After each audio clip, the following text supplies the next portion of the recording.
Let's talk about something else that was a big rumor at the time, and it involved our old pal Paul Heyman. He had this to say about TNA. Quote, I have no interest in TNA. They don't want someone to come in and completely change their formula. I don't even think they want to hear that their formula is in need of changing.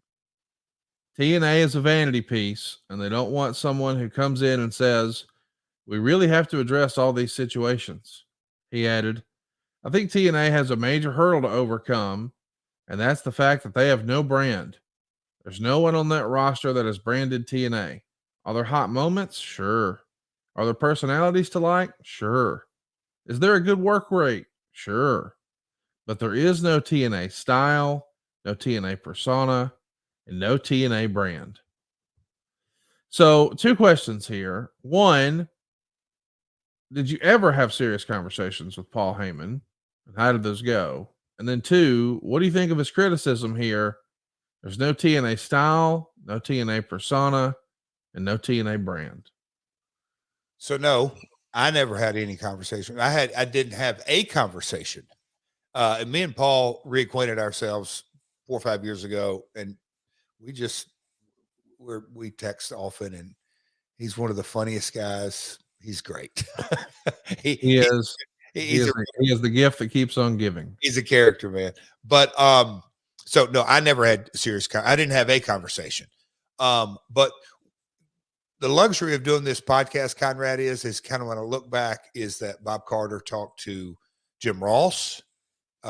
He talked just kind of Eric Bischoff before he came in. He was very outspoken. I don't even know who AJ Styles is. Different things like that. Paul made those comments. They're all fair enough. They were obviously, I don't even want to call them casual watchers. Maybe just we were so under the radar in so many ways.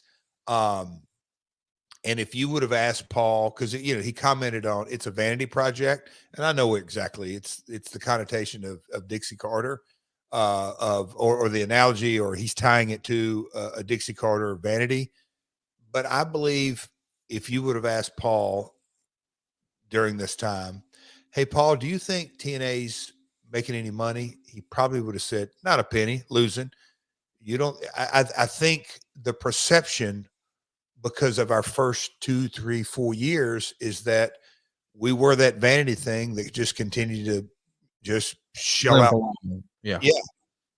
But it had he You're saying he didn't have the information. He didn't know you were the information. And I think if he would have got under the hood, he would have still said, you know what, we need to brand TNA more. We need to make AJ Styles the centerpiece. We need to, all of his points, there's some validity to all of them. But I think he wasn't completely engaged or knew all the pieces of the puzzle. Because I believe if he did have, I think he would have said things maybe not with a little bit of a different twist.